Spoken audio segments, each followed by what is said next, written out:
आप सभी को प्रभु यीशु मसीह के नाम में आज के सुबह में स्वागत है और हम धन्यवाद करते हैं आप लोग जुड़ गए हैं परमेश्वर की आराधना करने के लिए, वचन को सुनने के लिए और परमेश्वर से प्रार्थना करने के लिए। आइए हम इस समय पर अपने शीश नवाएं और आज की इस सभा को हम प्रार्थना के साथ शुरू करें। सर्वशक्तिमान सनातन यहोवा, जीवनदाता, मुक्तिदाता, हम धन्यवाद करते हैं क्योंकि आप हमारे परमेश्वर हैं, आप हमारे प्रभु हैं।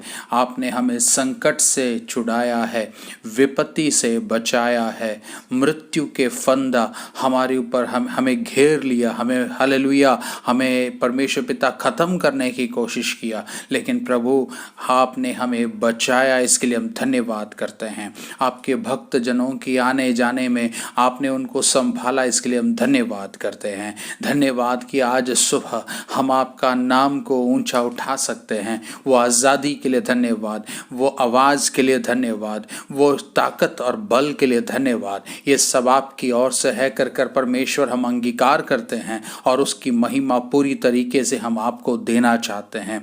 बस यही हमारी प्रार्थना है कि हम अपना सर्वोच्च, अपना 100% हम परमेश्वर के लिए चढ़ाएं राजा। उसमें कोई ढील डाल हम ना करने पाए। हमारी मदद कर, वचन के द्वारा आप हमसे बात करना, हमारी आराधना आपके सन्मुख एक ग्रहण योग्य बलिदान होने पाए, हम प्रार्थना करते हैं। प्रार्थना और विनती आपने हमारी सुनी, इसके लिए हम धन्यवाद करते हैं और ये प्रार्थना मुक्तिदाता यीशु मसीह के नाम से हम मांगते हैं। आमीन आमीन आमीन। आइए मिलकर हम इस समय पर परमेश्वर के वचन से यानी भजन संहिता से एक अध्याय को हम पढ़ेंगे। जैसे मैंने कहते आया हूँ कि यहूदियों का गीत का पुस्तक था भजन संहिता, और हम उस गीत के ट्यून को नहीं जानते हैं, लेकिन हम उसको पढ़ते हैं और ये सारे गीत अनुभव से लिखा हुआ था, इसलिए आज भी वो बहुत ही अर्थपूर्ण है। आइए हम पढ़ेंगे भजन संहिता 20, साम 20, भजन संहिता 20। संकट के दिन यहोवा तेरी सुन ले, याकूब के परमेश्वर का नाम तुझे ऊंचे स्थान पर नियुक्त करे। वो पवित्र स्थान से तेरी सहायता करे और सियोन से तुझे संभाल ले। वह तेरे सब अन्न बलियों को स्मरण करे और तेरे होम बलि को ग्रहण करे। वह तेरे मन की इच्छा पूरी करे और तेरी सारी युक्ति को सफल करे। तब हम तेरे उद्धार के कारण ऊंचे स्वर से हर्षित होकर गाएंगे और अपने परमेश्वर के नाम से झंडे खड़े करेंगे। यहोवा तुझे मुंह मांगा वरदान दे। अब मैं जान गया कि यहोवा अपने अभिषिक्त का उद्धार करता है। वह अपने दाहिने हाथ के उद्धार करने वाले पराक्रम से अपने पवित्र स्वर्ग पर से सुनकर उसे उत्तर देगा। किसी को रथों का और किसी को घोड़ों का भरोसा है, परंतु हम तो अपने परमेश्वर यहोवा ही का नाम लेंगे। वे तो झुक गए और गिर पड़े, परंतु हम उठे और सीधे खड़े हैं। हे यहोवा, बचा ले। जिस दिन हम पुकारे तो महाराजा हमें उत्तर दे। हालेलुया। परमेश्वर की आराधना हम करें, परमेश्वर सचमुच में हमारे आराधना को स्वीकार करेगा।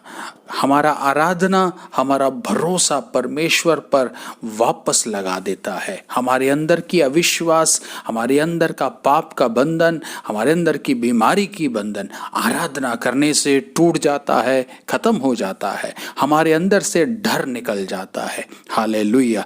हम जैसे मानो हमारे पिता या माता के सामने जब हम खड़े हैं या उनकी उपस्थिति में हमारे अंदर डर नहीं रहता, उसी प्रकार जब हम आराधना करते हैं हमें महसूस होता है कि हमारे बीच में परमेश्वर है, और वो महसूस होना हमारे अंदर की सारी चिंता, भय, डर, निराशा, बीमारी सब निकाल देता है। हालेलुया। आइए वापस अपने भरोसे को नया बनाएं और उसको आराधना के द्वारा नया बनाएं। आइए मिलकर इस गीत को हम गाएंगे। यीशु का नाम है, अद्भुत नाम है, मेरे लिए, आपके लिए, हम सबके लिए प्यारा नाम है। हालेलुया।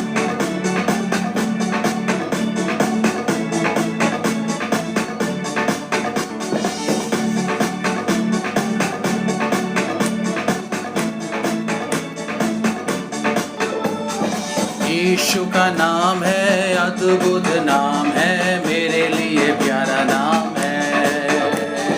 यीशु का नाम है अद्भुत नाम है, मेरे लिए प्यारा नाम है। पापियों को प्यार करता, पापों से उतार देता, पृथ्वी पर वो प्यारा नाम है। ओ पापियों को प्यार करता, पापों से उतार देता, पृथ्वी पर वो प्यारा नाम है। ओ पाप बिना जीवन में वो जीवन मार्ग दर्शाता है, परम पवित्र यीशु नाम है। ओ पाप बिना जीवन में वो जीवन मार्ग दर्शाता है, परम पवित्र यीशु नाम है। यीशु का नाम है अद्भुत नाम है, मेरे लिए प्यारा नाम है। यीशु का नाम है अद्भुत नाम है, मेरे लिए प्यारा नाम है। पाप की गंदगी से मुझे छुड़ाया, जीवन और ज्योति लाया। पाप की गंदगी से मुझे छुड़ाया, जीवन और ज्योति लाया। मृत्यु के भय मेरे जीवन से दूर किया, कितना वो प्यारा नाम है। मृत्यु के भय मेरे जीवन में से दूर किया, कितना वो प्यारा नाम है। यीशु का नाम है अद्भुत नाम है, मेरे लिए प्यारा नाम है। यीशु का नाम है अद्भुत नाम है, मेरे लिए प्यारा नाम है। सब प्रकार के रोगों से, हर एक दुष्शक्ति से सबको छुड़ाने वाला नाम। सब प्रकार के रोगों से, हर एक दुष्शक्ति से सबको छुड़ाने वाला नाम। पापियों का त्राण करता, दुखियों का शांति दाता, पृथ्वी पर वो एक ही नाम है।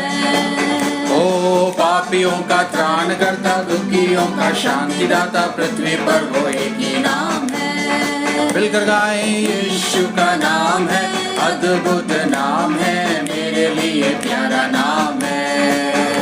ओ यीशु का नाम है अद्भुत नाम है, मेरे लिए प्यारा नाम है। सबसे बड़ा नाम है, सर्वशक्ति नाम है, सबको ये नाम लेना है। गाएं, सबसे बड़ा नाम है, सर्वशक्ति नाम है, सबको ये नाम लेना है। सबका घुटना उसके सामने झुकेंगे एक दिन, सब बोलो यीशु नाम की जय। ओ सबका घुटना उसके सामने झुकेंगे एक दिन, सब बोलो यीशु नाम की जय। यीशु का नाम है अद्भुत नाम है, मेरे लिए प्यारा नाम है। मिलकर गाएं, यीशु का नाम है अद्भुत नाम है, मेरे लिए प्यारा नाम है। Hallelujah hallelujah hallelujah. हमारा परमेश्वर का नाम अद्भुत नाम है, हमारे लिए प्यारा नाम है। हालेलुया। सब प्रकार के रोगों से, हर एक दुष्शक्ति से छुड़ाने वाला एक ही नाम, प्रभु यीशु का नाम। हालेलुया। आइए मिलकर हम प्रभु की आराधना करें, एक और गीत गाकर हम परमेश्वर की महिमा करेंगे। Hallelujah hallelujah hallelujah. ये गीत की बोल इस प्रकार है।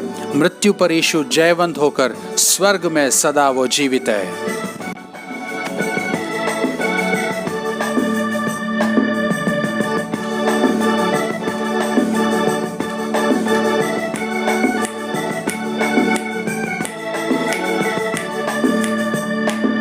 ओ मृत्यु पर यीशु जयवंत होकर स्वर्ग में सदा वो जीवित है। इस जगत में वो शीघ्र आने वाला राजाओं का राजा वो है। हाँ हल्लेलुया, जय हो हल्लेलुया, यीशु प्रभु सदा जीवित है। हाँ हल्लेलुया, जय हो हल्लेलुया, यीशु प्रभु सदा जीवित है। यीशु प्रभु ने तेरी को कलवरी कलवरी पर हरा दिया। यीशु प्रभु ने बैरी को कलवरी पर हरा दिया। उसके वचन को तोड़ मुझे किया आजाद, अब मौत का डर न कोई। हालेलुया, जय हो हालेलुया, यीशु प्रभु सदा जीवित है। हालेलुया, जय हो हालेलुया, यीशु प्रभु सदा जीवित है।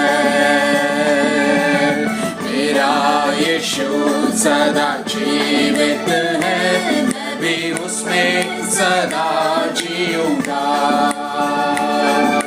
मेरा यीशु सदा जीवित है, मैं भी उसमें सदा जीऊंगा। उसके बिना मैं कैसे जीवित रहूं, मेरा यीशु ही सब कुछ है। हालेलुया, जय हो हालेलुया, यीशु प्रभु सदा जीवित है। हालेलुया, जय हो हालेलुया, यीशु प्रभु सदा जीवित है। इस दुनिया में अब भी जीवन नहीं, उसकी महिमा में सदा जीऊंगा। ओ इस दुनिया में अब भी जीवन नहीं, उसकी महिमा में सदा जीऊंगा। स्वर्गीय घर में जाऊंगा अपने प्रभु के पास, वो समय निकट आ गया है। हालेलुया, जय हो हालेलुया, यीशु प्रभु सदा जीवित है। हालेलुया, जय हो हालेलुया, यीशु प्रभु सदा जीवित है। हालेलुया, जय हो हालेलुया, यीशु प्रभु सदा जीवित है। हमारा प्रभु यीशु मसीह जिंदा परमेश्वर, इस संसार की मृत्यु, इस संसार के तात्कालिक जीवन से हम डरते नहीं, क्योंकि हमारा अनंत जीवन, हमारा अनंत वास प्रभु यीशु के साथ है। हालेलुया।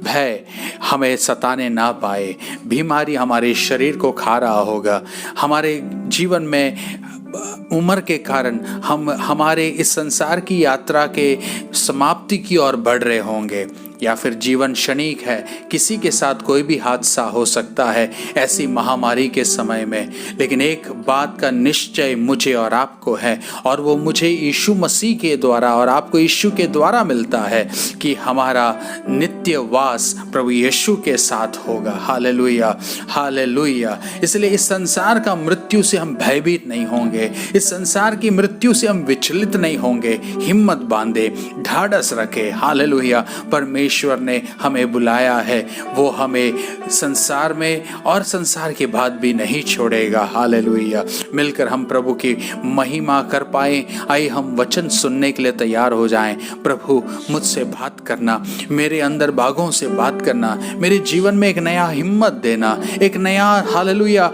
नए सामर्थ्य देना। परमेश्वर पिता, वचन की गहराइयों को समझकर अज्ञानता की हालेलुया उस अंधकार से मैं बाहर निकल कर आ पाऊं और तेरे वचन के प्रकाश में चल पाऊं, ये हमारी प्रार्थना होने पाए। हालेलुया। स्वर्गीय पिता, हम में से प्रत्येक से बात करना, हमारे जीवन में हालेलुया आपका एक परिवर्तन होने पाए। पवित्र आत्मा की मदद से हमारा जीवन में वो बदलाव, वो चेंज आने पाए करके हम प्रार्थना करते। राजा, वचन हमें बदलने पाए, वचन हमें बढ़ाने पाए, वचन हमें हिम्मत देने पाए। परमेश्वर पिता, धन्यवाद, धन्यवाद, धन्यवाद। प्रभु तेरी दासी को तेरे हाथों हाथों में समर्पण करते हैं। हम सभी अपने आप को तेरे हाथों में समर्पण करते हैं। वचन सुनने के लिए हमें तैयार कर दे। प्रार्थना सुनने के लिए धन्यवाद। यीशु मसीह के नाम से मांगते सुना ग्रहण कर पिता, आमीन आमीन। आइए हम थोड़ी देर परमेश्वर के कलाम से सुने, वचन से सुने, अपने हृदयों को, मनों को तैयार कर कर आए वचन को सुनने के लिए हम जाएं। आप सभी को जय मसीह की। आज की आराधना सभा में हमने गीतों को गाया, परमेश्वर की महिमा किया, और मैं विश्वास करती हूँ कि आप सबके लिए वो एक आशीष का कारण बना है। अब थोड़ी समय हम लोग वचन से सीखेंगे, वचन से सुनेंगे। हम यही प्रार्थना के साथ बैठेंगे कि परमेश्वर आप हमसे बात कीजिए, आपका वचन हमसे बात करने पाए। आइए एक और बार हम लोग मिलकर प्रार्थना करेंगे। प्रभु, आज का वचन के लिए हम धन्यवाद। प्रभु जी, कंसंट्रेट करने के लिए, प्रभु मन लगाकर सुनने के लिए और हमारे जीवन में अपना कर उसी के अनुसार चलने के लिए आप मदद कीजिए। प्रभु यीशु के नाम से हम मांगते हैं, आमीन। हमारे रोज के जीवन में हम देखते हैं कि हम हर दिन बात करते हैं। बात किए बिना कोई इंसान रह नहीं सकता है, क्योंकि हमारी हर एक ज़रूरत जो हमें एक्सप्रेस करना है वो हम शब्दों में एक्सप्रेस करते हैं। लेकिन बहुत से वक्त हम लोग गलत शब्दों का इस्तेमाल करते हैं, बहुत से वक्त हम अच्छे शब्दों का भी इस्तेमाल करते हैं। आज मेरा विषय यह है कि हमारे शब्दों में सामर्थ्य है, किस प्रकार का सामर्थ्य है और कैसे हम शब्दों को हमारे जीवन में इस्तेमाल करते हैं, इन बातों पर हम लोग ध्यान देंगे। तो आज के वचन में आपके सामने रखना चाहती हूँ नीति वचन, उसका 18वीं अध्याय और उसके 21वीं आयत। प्रोवर्ब्स चैप्टर 18 वर्स 21 आपके सामने मैं पढ़ना चाहती हूँ। जीभ के वश में मृत्यु और जीवन दोनों होते हैं, और जो उसे काम में लाना जानता है वो उसका फल भोगेगा। इस आयत में हम इस प्रकार देख सकते हैं कि जीभ मतलब हमारे टंग के अंदर जो शब्द हम लोग यूज करते हैं जीभ के द्वारा, उसमें 2 प्रकार के सामर्थ्य है, और वो सामर्थ्य या तो मृत्यु है, नहीं तो वो सामर्थ्य जीवन है। उस पहले लाइन को मैं फिर से पढ़ना चाहती हूँ। जीभ के वश में मृत्यु और जीवन दोनों होते हैं, और जो उसे काम में लाना जानता है, मतलब जो इस बात को सीख लिया कि उसको सही रीति से इस्तेमाल करना है अपने शब्दों को, वो उसका फल भोगेगा। मतलब अगर हमारे शब्द सही है तो हम वैसे फल लेकर आएंगे, नहीं हमारे शब्द गलत है तो हम उस प्रकार के फल को लेकर आएंगे। उसके लिए एक उदाहरण को मैं आपके सामने रखना चाहती हूँ। हमारे बाइबल्स को हम खोल सकते हैं। गिनती के किताब the book of numbers chapter 14 उसका 14वीं अध्याय, गिनती 14वीं अध्याय और उसकी 2री आयत पर हम ध्यान देंगे। वहां पर इस प्रकार लिखा है, और सब इजरायली मूसा और हारून पर बुड़बुड़ाने लगे, और सारी मंडली उनसे कहने लगी। इजरायली लोग अपने अगुओं के खिलाफ बलवा करते हुए इस प्रकार कह रहे हैं, भला होता कि हम मिस्र में ही मर जाते या इस जंगल ही में मर जाते। सारे इजरायलियों को गुलामी से निकालकर उनको वायदे की ओर लेकर जा रहे हैं, वायदे के देश की ओर लेकर जा रहे हैं। उस रास्ते के बीच में वो लोग जो है कुछ परेशानियों को देकर वो लोग कह रहे हैं, भला होता कि हम लोग मिस्र में ही मर जाते, या भला होता कि इस जंगल में ही हम मर जाते, हमको जाना ही नहीं है वायदे के देश में। इस प्रकार इजरायली लोग कह रहे हैं। उसी अध्याय के 28वीं आयत में फिर हम इस बात को देख सकते हैं। यहाँ पर इस प्रकार लिखा है, इसलिए उनसे कह, परमेश्वर का वाणी यह है कि यहोवा की यह वाणी है कि मेरे जीवन की शपथ, जो बातें तुमने मेरे सुनते कही है, निसंदेह मैं उसी के अनुसार तुम्हारे साथ व्यवहार करूंगा। परमेश्वर अपना वचन, अपना वाणी इजरायलियों को पहुंचाता है, और वो ये है, जैसे तुमने कहा वैसे ही तुम्हारे साथ होगा। इजरायलियों ने क्या कहा, भला होता कि हम वहां पर मर जाते, लेकिन अभी हम जंगल में हैं तो अच्छा होता कि हम जंगल में मर जाते। तब परमेश्वर कहता है, तुम जैसे बोलते हो वैसे ही तुम्हारे साथ होगा। और हम जानते हैं कि कितने लाखों लोग मिस्र देश से निकले थे, लेकिन उनमें से उस पीढ़ी में 2 लोगों के अलावा और कोई भी जो है वायदे के देश में प्रवेश नहीं किया। उन्हीं के पाप के कारण, उन्हीं के शब्दों के कारण परमेश्वर उनके साथ बर्ताव करता है। वही आज हमने नीति वचन में पढ़ा, जीभ के वश में मृत्यु और जीवन दोनों होते हैं, और जो उसे काम में लाना जानता है वो उसका फल भोगेगा। आज आपके सामने जीभ में 3 प्रकार की सामर्थ्य के बारे में मैं आपसे बात करना चाहती हूँ। और जब हम इन बातों को सीखेंगे, सुनेंगे, तब इसी प्रार्थना के साथ बैठिए, प्रभु हम अपने आप को, अपने शब्दों को सही रीति से इस्तेमाल करें। और अगर आप गलत रीति से इस्तेमाल कर रहे हैं और वचन आपसे बात कर रहा है तो आप प्रभु से कहें, प्रभु हम सुधारने के लिए रेडी है। तो आइए 3 प्रकार की सामर्थ्य की ओर हम ध्यान देंगे। सबसे पहले हम देख सकते हैं कि हमारे शब्दों में उद्धार का सामर्थ्य है। देखिए, हम सब जानते हैं कि उद्धार हमारे लिए यीशु मसीह ने फ्री में दिया है। कैसे दिया है? हम सब पापी थे, सब ने पाप किया था और परमेश्वर की महिमा से हम सब दूर हो गए थे। लेकिन जब परमेश्वर ने देखा कि सारे लोग पापी हैं, तो उनके लिए उद्धार प्रोवाइड करने के लिए यीशु मसीह मनुष्य का रूप लेकर इस संसार में आए और इस संसार में जीवन जीते जीते वो उस क्रूस पर हमारे लिए बलिदान हुआ।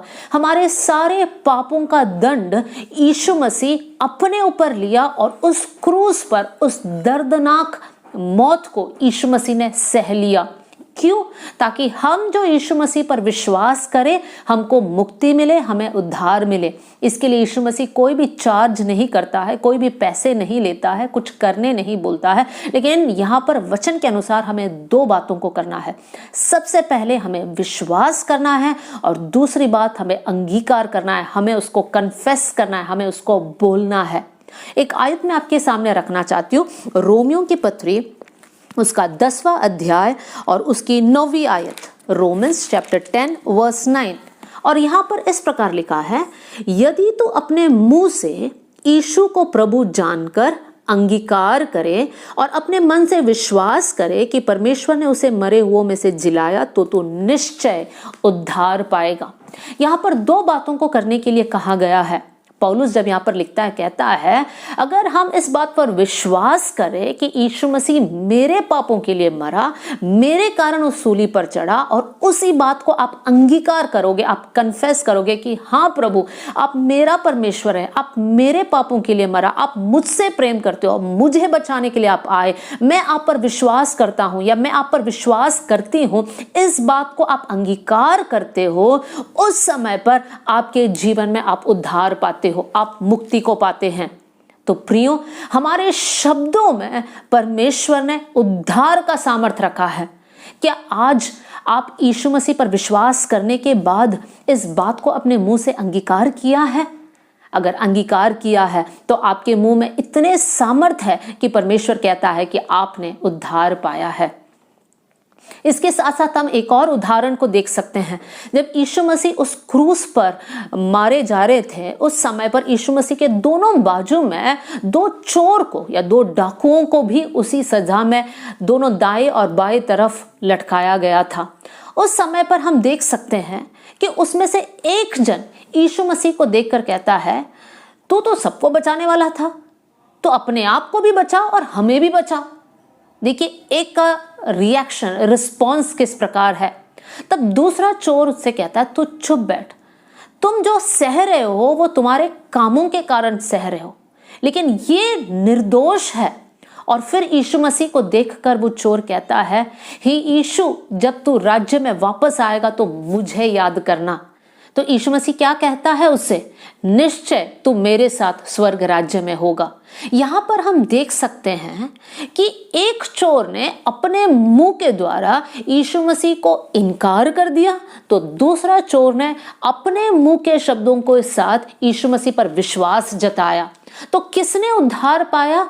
वो इंसान जिसने यीशु मसीह पर अपना विश्वास को प्रकट किया अपने शब्दों के कारण। तो प्रियो, यहाँ पर हम देख सकते हैं कि हमारे मुंह के शब्दों के कारण हमारे जीवन में हम उद्धार पा सकते हैं। प्रियो, उद्धार पाने के बाद भी हमारे जीवन में बहुत सारे गलतियों को हम करते हैं। बहुत से वक्त ऐसी बातों को हम कर बैठते हैं जो हमें नहीं करना चाहिए। जैसे हमें पता है हमें झूठ नहीं बोलना है, लेकिन कभी कभी झूठ निकल जाता है। हमें पता है कि हमें घमंडी नहीं होना है, लेकिन फिर भी घमंड का विचार हमारे अंदर आता है। उस समय पर हम क्या करें? उस समय पर फिर से हमारे शब्दों के द्वारा हम प्रभु के करीब आए। कैसे आए? हम प्रभु के सम्मुख गिरे, परमेश्वर से कहे, प्रभु मैंने पाप किया, मुझसे गुनाह हुई प्रभु जी, आप मुझे माफ कर दीजिए, आपके पवित्र लहू से मुझे शुद्ध कर लीजिए। जब हम अपने पापों को अंगीकार करेंगे और माफी मांगेंगे, परमेश्वर हमें माफ करेगा। पहला यूहन्ना में एक आयत है जो मैं आपके सामने रखना चाहती हूँ। पहला यूहन्ना उसका पहली अध्याय और 9वीं आयत में इस प्रकार लिखा है, यदि हम अपने पापों को मान ले तो वो हमारे पापों को क्षमा करने और हमें सब अधर्म से शुद्ध करने में विश्वास योग्य और धर्मी है। यहाँ पर लिखा है, जो अपने पापों को अंगीकार करेगा, परमेश्वर उसे माफ करेगा, परमेश्वर उसे शुद्ध करेगा। तो प्रियो, अगर आपको जानना है कि आप परमेश्वर के कितने करीब हैं, तो इस बात को चेक कर लीजिए। क्या आप पाप करने के बाद तुरंत माफी मांगते हैं, या फिर आप सोचते हैं हाँ मैं माफी मांगूंगा, रात को प्रार्थना के समय माफी मांग लूंगा, या फिर अगले दिन सुबह में माफी मांग लूंगा? क्या इस प्रकार आप सोचते हो, या आप ऐसे सोचते हो नहीं मैंने अभी पाप किया, प्रभु जहां आप खड़े हो, प्रभु मैंने गलती किया, मुझे माफ कर देना? देखिए, जो लोग प्रभु के करीब है वो लोग तुरंत माफी मांगते हैं, लेकिन जो प्रभु से दूर है वो लोग सोचते हैं बाद में माफी मांग लेंगे, बाद में प्रार्थना कर लेंगे। लेकिन प्रियो, जरूरी है कि आप प्रभु के निकट आइए, परमेश्वर के साथ साथ रहिए और अपने मुंह के शब्दों पर ध्यान दीजिए, क्योंकि सबसे पहले हमने सीखा कि आपके शब्दों में उद्धार का सामर्थ्य है। दूसरी बात हम लोग सीखेंगे, आपके मुंह में कौन से सामर्थ्य है? आपके शब्दों में, आपके मुंह के शब्दों में चंगाई का सामर्थ्य है।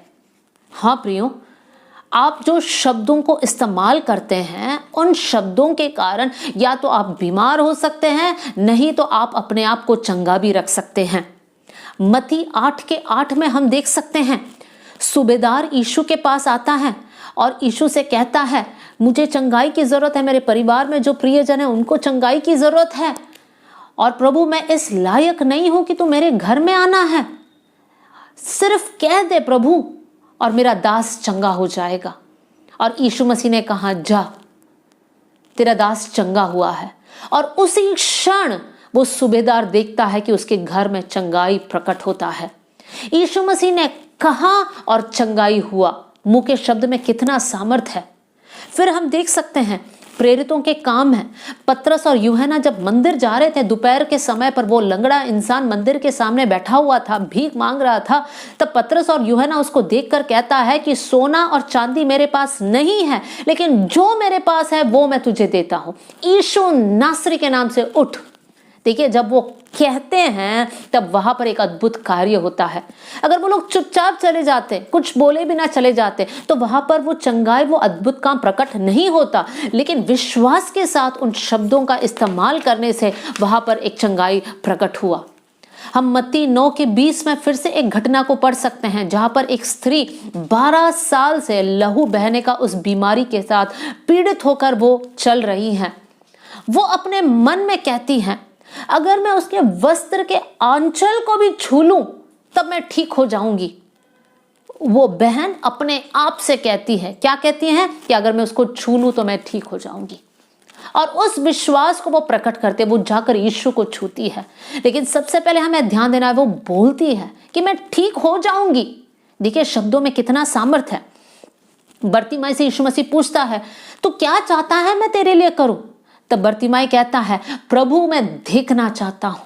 देखिए, बरतिमाई चाहे तो एक लिस्ट वहां पर बोल सकता है, प्रभु मैं बचपन से अंधा हूं, क्या करूं, मेरा मदद कोई नहीं करता, मैं देख नहीं सकता, मैं सही से चल नहीं सकता, मैं यहां वहां ठोकते रहता हूं, मतलब प्रभु मैं हेल्पलेस हूं करके वो बोल सकता है। लेकिन वो क्या कहता है? प्रभु मैं देखना चाहता हूं। देखिए, उसके जीवन में कितना पॉजिटिव एटीट्यूड है। नेगेटिव इतनी बातें उसके जीवन में हो रहा है, लेकिन वो नेगेटिव बातों को नहीं देखता है, वो पॉजिटिव बातों को देखता है। प्रियो, हमारे जीवन में हम कौन से शब्द को इस्तेमाल करते हैं? क्या आप बोलते हैं ये बीमारी तो मेरे साथ साथ रहेगी, क्योंकि ये पीढ़ी दर पीढ़ी हमारे परिवार में चल रहा है, मेरे पापा को था, मेरे दादा को था, या मेरे मम्मी को, मेरे नानी को था, इस प्रकार के शब्द आप बोलते हैं तो प्रियो आप बीमार ही रहोगे। लेकिन आपको किस प्रकार के शब्द बोलना है? यीशु मसीह का सामर्थ आपके अंदर कार्य करता है। जब आप यीशु मसीह पर विश्वास करते हो तब पवित्र आत्मा आपके अंदर वास करता है। पवित्र आत्मा सामर्थी है और वो आपके जीवन में कार्य करेगा। लेकिन आपको सबसे पहले बोलना पड़ेगा कि मैं यीशु की बेटी हूं, मैं यीशु का बेटा हूं। प्रभु आप मेरे अंदर रहते हो, आप मेरे जीवन में चंगाई दीजिए। मुझे पूरा विश्वास है प्रभु कि आप मुझे चंगाई दोगे। बहुत से वक्त ऐसा होता है कि बहुत प्रार्थना करने के बाद भी चंगाई प्राप्त नहीं होता है। पौलुस के जीवन में भी ऐसा था। पौलुस बहुत बार परमेश्वर से कहा, प्रभु इस कांटे को मेरे शरीर में से निकाल दीजिए। तब परमेश्वर कहता है कि मेरा अनुग्रह तेरे लिए काफी है। देखिए, अगर आप प्रार्थना करने के बाद भी आपको चंगाई नहीं मिलता है, तब आपके शब्द इस प्रकार होना चाहिए, प्रभु आपका अनुग्रह मेरे लिए काफी है। जो परिस्थिति से आप होकर जा रहे हैं, उस परिस्थिति को देकर गलत शब्दों को नहीं बोलना, उस परिस्थिति को देकर कुड़कुड़ाना नहीं, उस परिस्थिति को देकर इस प्रकार नहीं होना है, प्रभु मेरे ही जीवन में ऐसा क्यों होना था, प्रभु इसी परिवार में मुझे क्यों जन्म लेना था, मेरे ही साथ इतनी बुरी बुरी बातें क्यों होना है। लेकिन आपको इन शब्दों को त्याग कर आपको बोलना है, परमेश्वर जिस किसी परिस्थिति से मैं होकर जा रहा हूं या होकर जा रही हूं, प्रभु मुझे पूरा विश्वास है कि आप मेरे साथ हैं, आपका अनुग्रह मेरे लिए काफी है।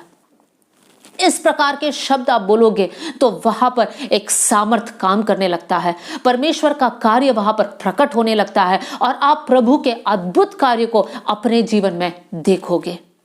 देखिए प्रियो, बहुत से वक्त हम नेगेटिव शब्द क्यों बोलते हैं, इजरायलियों के समान हम क्यों हो जाते हैं। आपको याद है, गिनती के किताब में हमने देखा, इजरायलियों कहते हैं कि अच्छा होता कि हम मिस्र देश में मर जाते हैं, अच्छा होता है कि हम जंगल में मर जाते हैं। कितने नेगेटिव शब्द वो लोग यूज कर रहे हैं।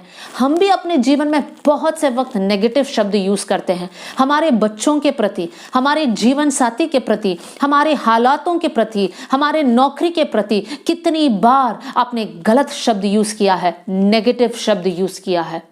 क्यों यूज करते हैं हम लोग वैसे?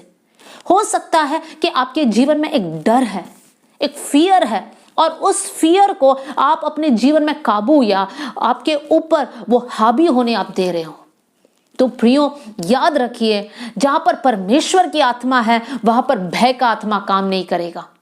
आपने देख लिया होगा कि आपके परिवार में एक प्रकार का बीमारी चल रहा है, तो आपको वो भय सता रहा होगा और इसलिए आप बोल रहे होंगे कि ये तो होता ही हमारे परिवार में, इससे तो हम ठीक नहीं हो सकते, मैं भी ऐसा ही होऊंगा कर कर आप बोल रहे होंगे। लेकिन आज आपको याद रखना है, भय को आपके जीवन के ऊपर हावी होने नहीं देना, क्योंकि पवित्र आत्मा आपके जीवन में वास करता है और पवित्र आत्मा सामर्थी है, और इसलिए सही शब्दों का इस्तेमाल कीजिए। कभी भी आपके जीवन के अकेलापन, कभी भी आपके जीवन के डिप्रेशंस, दुख, दर्द, टेंशन्स, ये सारों के कारण आप कभी भी नेगेटिव शब्दों का इस्तेमाल नहीं करना। देखिए, नीति वचन 17:22 में इस प्रकार लिखा है, मन के टूटने से हड्डियां सूख जाती है। देखिए, जितने भी शब्द हमारे मुंह में आता है, पहले वो हमारे हृदय में होता है, हम सोचते हैं, फिर हमारे मुंह में आता है। तो यहां पर लिखा है, मन के टूटने से, मतलब गलत शब्द हमारे मुंह से निकलने से हड्डियां सूख जाती है। कितनी गंभीर बात है ये। लेकिन वचन ये भी कहता है, आपकी सारी चिंता आप परमेश्वर पर डालो, क्योंकि वो आपकी चिंता करता है। आपको चिंता करने की जरूरत नहीं है प्रियो। आपकी चिंता करने से आप क्या ला सकते हो आपके जीवन में, आप क्या बदल सकते हो आपके जीवन में? कुछ नहीं, उल्टा आप बीमारियों को लेकर आ सकते हो। आप हाइपरटेंशन का बीमारी या फिर आप कोई ना कोई प्रॉब्लम्स को आपके जीवन में लेकर आ सकते हैं। लेकिन जब आप चिंता प्रभु पर डालोगे, तब आपके हड्डियां नहीं सूखेंगे, आप बलवंत हो जाएंगे। उस आयत को फिर से एक बार मैं आपके सामने रखना चाहती हूँ। नीति वचन उसका 17वीं अध्याय और 22वीं आयत, इस प्रकार लिखा है, मन का आनंद अच्छी औषधि है, परंतु मन के टूटने से हड्डियां सूख जाती है। मन का आनंद अच्छी औषधि है। अगर हमारा मन आनंदित रहेगा तो सही शब्द हमारे मुंह से निकलेंगे। इसलिए प्रियो, हमेशा याद रखिए, फिलिपियों 4:4 में इस प्रकार लिखा है, आनंदित रहो, सदा आनंदित रहो। पौलुस कहता है, मैं फिर से कहता हूं, आनंदित रहो। और पौलुस जब इस चिट्ठी को, फिलिपियों की चिट्ठी को लिखता है, वो जेल में पड़ा है, फिर भी पौलुस कहता है आनंदित रहो। मन का आनंद अच्छी औषधि है। ये भी याद रखना, आनंद आत्मा का फल में से एक है। गलातियों 5:22 में हम आत्मा के फल के बारे में पढ़ सकते हैं। वहां पर आनंद भी है। आनंद कब हमारे अंदर होगा? जब पवित्र आत्मा हमारे अंदर होगा, और जब आनंद हमारे अंदर होगा तब हम गलत शब्दों का इस्तेमाल नहीं करेंगे। प्रियो, क्या आपको किसी के प्रति कड़वापन है? अगर कड़वापन है तब भी आपको ध्यान देना होगा, गलत शब्द आपके मुंह से निकल सकता है। किसी के प्रति कड़वापन होता है तब आप उनके बारे में बुरी बातों को बोलते हैं, और उस समय पर आपके जीवन का आनंद को आप खो बैठते हैं। इसलिए हमें इस बात को सीखना है कि अगर हमारे मुंह से सही शब्द निकलना है, अगर हमारे अंदर आनंद होना चाहिए, तो हमें सबको माफ करना है। देखिए, हम सीख रहे हैं कि हमारे मुंह के शब्द में चंगाई का सामर्थ है। चंगाई का सामर्थ तब काम करेगा जब आप लोगों को माफ करेंगे। अगर आप किसी को माफ नहीं कर सकते हैं तो आपके जाने बगैर ही कड़वापन आपके अंदर बनते जाता है, और उस कड़वापन के कारण, उस बिटरनेस के कारण आप अपने शरीर में बीमारी को लेकर आ सकता है। तो इसलिए प्रियो, परमेश्वर की शांति को अपने जीवन में से जाने नहीं देना। प्रभु में आने के बाद भी लोग परमेश्वर के आनंद को खो बैठते हैं, क्योंकि वो एक दूसरे को माफ नहीं कर सकते हैं, क्योंकि वो लोग गलत राह में चलते हैं। एक और आयत आपके सामने रखना चाहती हूँ, नीति वचन 14वीं अध्याय और 30वीं आयत, प्रोवर्ब्स चैप्टर 14 वर्स 30। वहां पर इस प्रकार लिखा है, शांत मन तन का जीवन है, मन के जलने से हड्डियां सूख जाती हैं। अगर हम शांत रहेंगे, एक आनंदित मन रहेंगे, तब हमारे जीवन में, हमारे शरीर में तंदुरुस्ती होगा। कभी भी दूसरों को देखकर जलना नहीं है, क्योंकि यहाँ पे लिखा है मन के जलने से हड्डियां सूख जाती हैं। फिर से मैं बोलना चाहती हूं, मन के जलने से, दूसरों के प्रति ईर्ष्या, दूसरों के प्रति जलन रखने से हड्डियां सूख जाती हैं। प्रियो, आज किसी के प्रति आप जलन को रख रहे हो? हम प्रभु के बच्चे हैं, और परमेश्वर हमें यही सिखाता है कि एक दूसरे से प्रेम रखो, अपने दुश्मनों से भी प्रेम रखो, जो आपको सताता है उनसे भी प्रेम करो, जो आपको श्राप देते हैं उनको आशीष दो, उनके लिए प्रार्थना करो। ये परमेश्वर का वचन है हमारे लिए। हम सबसे प्रेम करने वाले बन जाए, किसी के प्रति कोई कड़वापन ना रखे, भय हमारे अंदर आने ना दे, किसी के प्रति भी जो है हम जलन या ईर्ष्या या गलत फीलिंग्स को हम ना रखें, जिससे हम बीमार हो सकते हैं। लेकिन विश्वास के शब्दों को कहिए मैं प्रभु की बेटी हूं, कहिए मैं प्रभु का बेटा हूं, परमेश्वर मुझे चंगाई देगा। और जब आप इस प्रकार बोलोगे तब परमेश्वर का सामर्थ आपके जीवन में कार्य करेगा। नीति वचन 18वीं अध्याय और 14वीं आयत में हम इस प्रकार देख सकते हैं, रोग में मनुष्य अपने आत्मा से संभलता है। प्रियो, अगर आप बीमार हैं तो आपका आत्मा स्ट्रांग होना चाहिए। पवित्र आत्मा से मदद मांगिए तो पवित्र आत्मा जरूर आपका हेल्प करेगा। एक और आयत को उसके संदर्भ में आपके सामने रखना चाहती हूँ, भजन संगीता 34 34वीं अध्याय को हम निकालेंगे। भजन संगीता 34 और उसका 12 और 13 आयत को आपके सामने मैं रखना चाहती हूँ। वो कौन मनुष्य है जो जीवन की इच्छा रखता और दीर्घायु चाहता है ताकि भलाई देखे, अपनी जीभ को बुराई से रोक रख।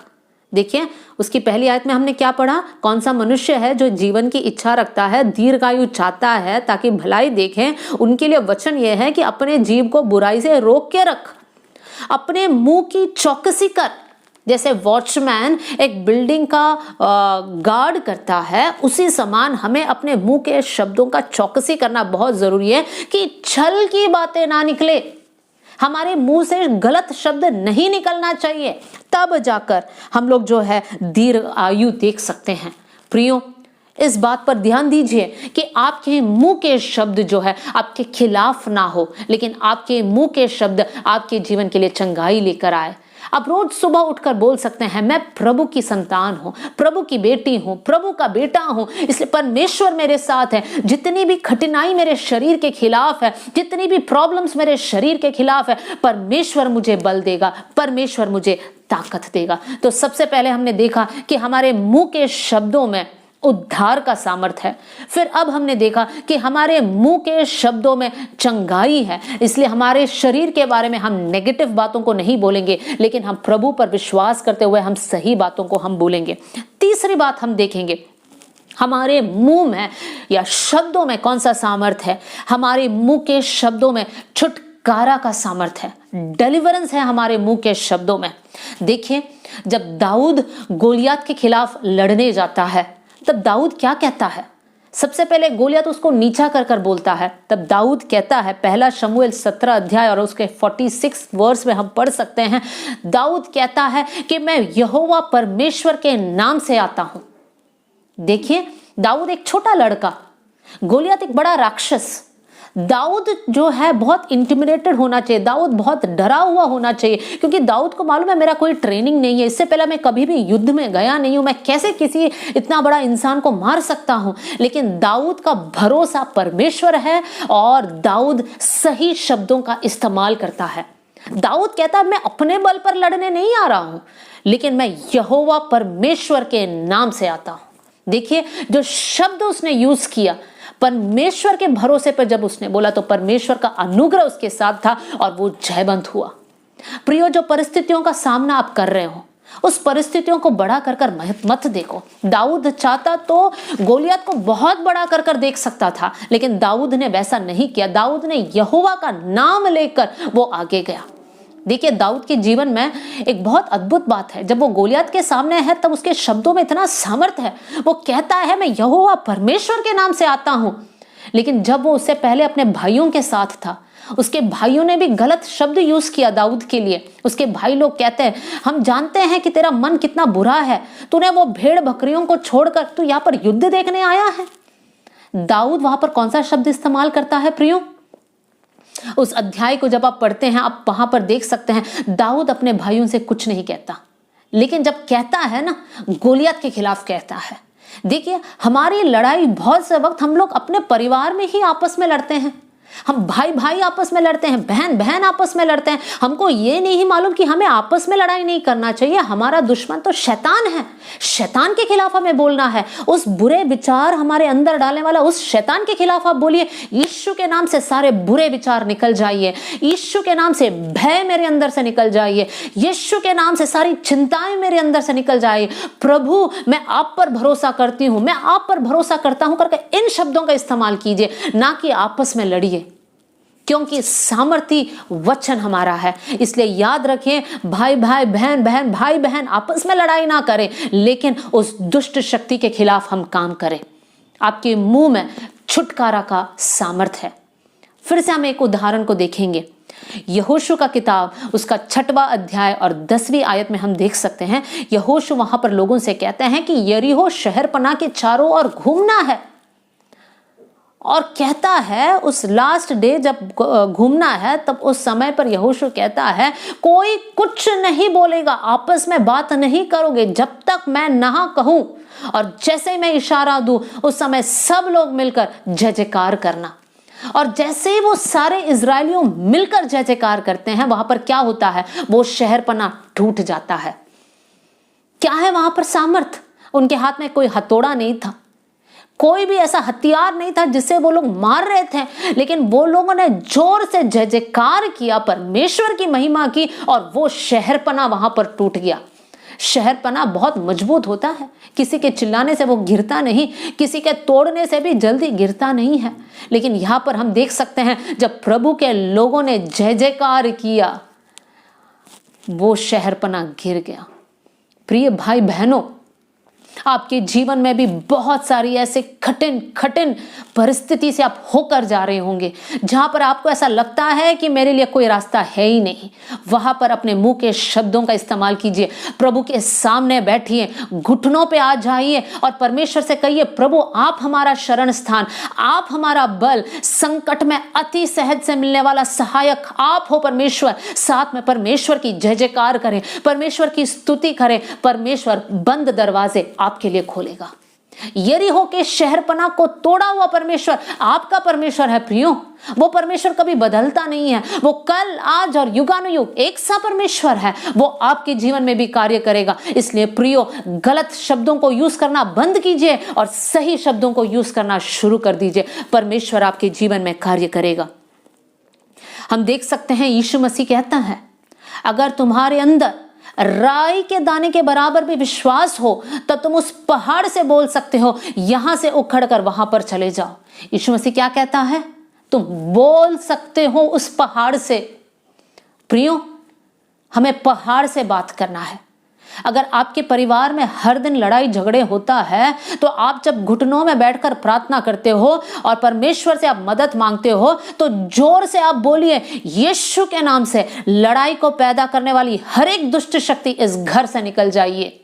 जब आप बोलते हो वहां पर सामर्थ है।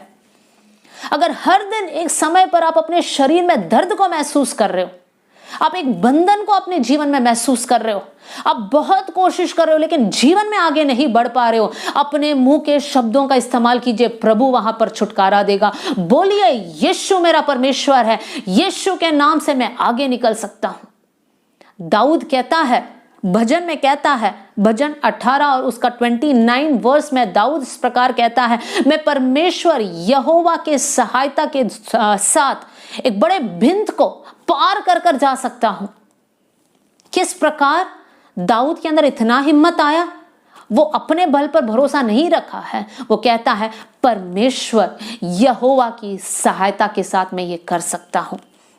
इसलिए प्रियो, आपका समस्या जो है वो किसी और के ऊपर उंगली नहीं उठाना, कोई इंसान वो कारण नहीं है, लेकिन आप बोलिए सामर्थ के साथ, जितनी भी दुष्ट शक्तियां काम करते हैं वो सब भाग जाएंगे, क्योंकि आपके मुंह में सामर्थ है। विश्वास कीजिए और ट्राई करें, हर दिन बोले उस बात को। अगर आपके बच्चे बिगड़ रहे हैं तो हर दिन बोलिए, प्रभु ये आपके बच्चे हैं, आपकी महिमा के लिए इन्हें यूज कर रहे हैं, यीशु के नाम से इनका जीवन आशीषित हो जाए। कभी भी आपके बच्चों को देखकर ये नहीं बोलना, अरे तू तो जीवन में कुछ नहीं कर सकता, अरे तू तो बर्बाद होगा, तो हमारा नाम को मिट्टी में मिलाओगे, तुम हमारा परिवार के लिए बदनामी लेकर आओगे। इस प्रकार के नेगेटिव शब्दों का यूज ना करें, लेकिन प्रभु पर भरोसा कर कर बोलिए, प्रभु ये आपके बच्चे हैं, इन लोग आशीषित होंगे।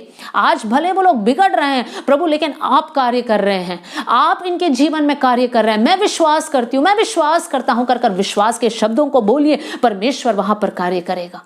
देखिए, बाइबल में से कुछ लोग नेगेटिव शब्दों का भी इस्तेमाल किया, उनका भी एक उदाहरण मैं आपके सामने में रखना चाहती हूँ। हम लोग लाबान और याकूब की कहानी को जानते हैं। लाबान याकूब के पास आकर कहता है, तुम क्यों मेरे घर से मेरे देवताओं को लेकर गया? तब याकूब कहता है, मैं नहीं लेकर गया, अगर मेरे साथ जितने भी लोग हैं, अगर उनमें से कोई भी लेकर गया हो तो वो मर जाए, या इस समय पर वो खत्म हो जाए, उनको मार डाला जाएगा। याकूब को ये नहीं पता उनकी पत्नी ने लिया है, राहेल उसको छिपाकर उसी के ऊपर बैठी हुई है। कुछ समय बाद राहेल अपने बच्चे को जन्म देते समय वो मर जाती है। शब्दों में सामर्थ है प्रियो। देखिए, याकूब ने जो शब्द कहा वो राहेल के जीवन में पूरा होता है। इसलिए प्रियो, लोग आपको कुछ भी कहे, लेकिन आपको याद रखना है परमेश्वर आपके अंदर कार्य करता है। लोग चाहे कहते होंगे, अरे तुम किसी काम के लिए अच्छा नहीं हो, अरे तुमसे कुछ नहीं हो सकता, ऐसे बोलते हैं, तो आप उसको सुनकर उसके ऊपर विश्वास कर कर उदास होकर नहीं बैठना, लेकिन आपको इस बात पर विश्वास करना है, परमेश्वर मेरे साथ है। परमेश्वर के सामर्थ्य के द्वारा हम सब कुछ कर सकते हैं, चाहे वो घटी हो, चाहे वो बढ़ाई हो, कुछ भी हो, परमेश्वर के सामर्थ्य के साथ हम सब कुछ कर सकते हैं। अगर किसी ने आपको ऐसा बोला है और ये बात आपके अंदर है कि मैं कुछ नहीं कर सकता हूं, तो प्रभु के सामने बैठकर रोइए, प्रभु से कहिए, प्रभु ये शब्द मैंने सुना, मैंने विश्वास भी किया पिछले दिनों में, लेकिन आज इस पाप के लिए मैं माफी मांगता हूं। परमेश्वर आप मुझे शुद्ध कीजिए, पवित्र कीजिए, अपने लहू से धो दीजिए। अब मैं सिर्फ आपके वचन पर विश्वास करूंगा, और आपका वचन ये कहता है, परमेश्वर तू मेरे जीवन के बारे में योजनाओं को रखता है, और जो योजनाएं तू मेरे जीवन के बारे में रखता है वो हानि के लिए नहीं है, वो आशीष के लिए है, वो लाभ के लिए है। और इस वचन को मैं अपने जीवन में मैं एक्सेप्ट करता हूं, एक्सेप्ट करती हूं। आपको ऐसा लगता है शैतानी शक्ति आपके घर के खिलाफ लड़ाई कर रहा है, आपके परिवार को तोड़ रहा है, आपके फाइनेंस के खिलाफ काम कर रहा है, आपको नौकरी नहीं मिल रहा है, तो परमेश्वर की उपस्थिति में जब आप बैठते हो वचन का इस्तेमाल कीजिए कि कोई भी हथियार जो मेरे खिलाफ बनाए गए हैं उसमें से कोई भी सफल नहीं होगा, कोई भी प्रबल नहीं होगा। इस प्रकार के शब्दों को आप यूज कीजिए आपके जीवन में। प्रियो, बहुत से वक्त हम देख सकते हैं हम नेगेटिव वर्ड्स यूज करते हैं, लेकिन आज के बाद, इस संदेश के बाद नेगेटिव वर्ड्स को यूज ना करें, लेकिन पॉजिटिव वर्ड्स को यूज करें। आपका दर्द, आपका तकलीफ कितना भी बड़ा क्यों ना हो, पॉजिटिव वर्ड्स को यूज करें। हमने देखा, हमारे शब्दों के द्वारा उद्धार का ताकत है, हमारे शब्दों के द्वारा चंगाई का ताकत है, और हमारे शब्दों के द्वारा छुटकारा का ताकत है। देखिए प्रियो, एक और एग्जाम्पल देकर मैं यहाँ पर समाप्त करना चाहती हूँ। पतरस यीशु मसीह को 3 बार इनकार किया। फिर हम देख सकते हैं यीशु मसीह के पुनरुत्थान के बाद जब यीशु मसीह कहता है जाओ चेलों और पतरस से कहो, उसका आयत मैं आपके सामने रखना चाहती हूँ। मरकुस का सुसमाचार उसका 16वीं अध्याय और उसकी 7वीं आयत। यीशु मसीह के पुनरुत्थान के बाद जहाँ पर वो बहनें मिलते हैं और वो स्वर्गदूत उनसे कहते हैं और कहता है परंतु तुम जाओ, मरकुस 16 का 7, और उनके चेलों और पतरस से कहो। चेलों और पतरस तो चेला ही है, तो पतरस कैसे चेलों के झुंड में से निकाल दिया गया? क्या नहीं, निकाला तो नहीं गया, वो अपने आप निकल गया होगा, क्योंकि वो 3 बार यीशु मसीह को इनकार किया, नेगेटिव शब्द बोले, तो उनके जीवन में वो शक्ति काम कर रहे होंगे। आपको याद है वो वर्ष, जीव में मृत्यु और जीवन दोनों का ताकत होता है। लेकिन आपको उस घटना को भी याद रखना है, यूहन्ना 21वीं अध्याय में, जहां पर यीशु मसीह पतरस से बात करता है और पूछता है पतरस तू क्या मुझसे प्रेम करता है? इन सब से बढ़कर क्या तुम मुझसे प्रेम करता है? 3 बार यीशु मसीह उनसे पूछता है, 3 बार पतरस उसको कन्फेस करता है कि यीशु मैं आपसे प्रेम करता हूं। 3 बार इनकार किया, 3 बार कन्फेस किया, नहीं प्रभु मैं आपसे प्रेम करता हूं, इन सब से बढ़कर प्रभु मैं आपसे प्रेम करता हूं। और पतरस को परमेश्वर ने कितना अद्भुत रीति से इस्तेमाल किया। देखिए प्रियो, हम विश्वासी हैं, प्रभु के बच्चे हैं, फिर भी अगर गलत शब्द निकल गए उसके लिए माफी मांगे और परमेश्वर से कहे प्रभु आज से लेकर हमारे मुंह के द्वारा एक भी गलत शब्द ना अपने लिए, ना हमारे परिवार वालों के लिए, ना हमारे समाज वालों के लिए, ना हमारे देश वालों के लिए, किसी के प्रति एक नेगेटिव शब्द हम नहीं बोलेंगे, लेकिन हम बोलेंगे तो सही शब्दों का इस्तेमाल करेंगे। एक और बार उस आयत को मैं आपके सामने रखना चाहती हूँ, नीति वचन 18वीं और 21वीं आयत। आप हो सकते तो उसको कंठस्थ कर लीजिए, उसको रट कर रख लीजिए। जीव के वश में मृत्यु और जीवन दोनों होते हैं, और जो उसे काम में लाना जानता है वो उसका फल को भोगेगा। अगर आप सही शब्द बोलोगे तो वैसा फल, गलत शब्द बोलोगे तो वैसा फल। आइए हम लोग प्रार्थना करें। स्वर्गीय पिता, इन सुंदर वचनों के लिए हम धन्यवाद करते हैं परमेश्वर पिता। हम विश्वास करते हैं प्रभु वचन सभी लोगों से बात किया है परमेश्वर, आप सभी लोगों को हेल्प करना कर हम प्रार्थना करते हैं इन दिनों में वो लोग सही शब्दों का इस्तेमाल करें। नेगेटिव बात, अपने आप को कोसने वाली बात, लॉर्ड परिस्थिति को परमेश्वर बुरा भला कहने वाली वो आदत को छोड़कर आप पर भरोसा रखकर विश्वास के शब्द उनके मुंह से निकलने पाए कर हम प्रार्थना करते हैं प्रभु जी। इस समय प्रभु जितने भी भाई बहनों प्रार्थना का रिक्वेस्ट डाला है उन सब के लिए हम प्रार्थना करते हैं परमेश्वर पिता। आप सभी के ऊपर आशीष के हाथ को उंडेल दीजिए कर हम प्रार्थना करते हैं। जितने लोग बीमार है प्रभु उनको चंगाई देना प्रभु, जितने लोग कठिन परिस्थिति से होकर जा रहे उनको परमेश्वर एक बहुत अद्भुत चंगाई और छुटकारा देना। आर्थिक समस्या से होकर जाने वाले लोगों के लिए आप कार्य करना, जिनका नौकरी छूट गया है, जो लोग नौकरी ढूंढ रहे हैं प्रभु आप अद्भुत रास्ता खोलिए कर हम प्रार्थना करते हैं परमेश्वर पिता। हालेलुया प्रभु, जिनके परिवार में अशांति है प्रभु जी प्रार्थना करते हर एक के परिवार में शांति होने पाए परमेश्वर पिता। प्रभु जी परिवार में प्रेम और एकता होने पाए परमेश्वर पिता। जिनके बच्चों के विषय में लोग चिंतित है, चाहे वो प्रभु जी पढ़ाई के विषय में हो, नौकरी के विषय में हो, शादी के विषय में हो, प्रभु कोई भी विषय क्यों ना हो, हम प्रार्थना करते प्रभु अपने अद्भुत हाथ को बढ़ाकर एक अद्भुत कार्य को कीजिए प्रभु। आप ऐसे करेंगे इसलिए धन्यवाद। जितने भाई बहन इसमें जुड़े हैं परमेश्वर सबके ऊपर आपका आशीष का हाथ होने पाए प्रभु, आप उनको ब्लेस करना यीशु के नाम से। हालेलुया। प्रार्थना सुनने के लिए धन्यवाद। आदर और महिमा आपको देते हुए यीशु के नाम से हम मांगते हैं, आमीन आमीन। आइए हम लोग आखिरी आशीर्वाद के शब्द भी बोलेंगे। अब हमारा पिता परमेश्वर का प्रेम, यीशु मसीह का अनुग्रह और पवित्र आत्मा की संगति और सहभागिता यीशु मसीह के दूसरे आगमन तक होती रहे, आमीन। Hallelujah hallelujah hallelujah. प्रभु आप सबको बहुत आशीष दे। जय मसीह की।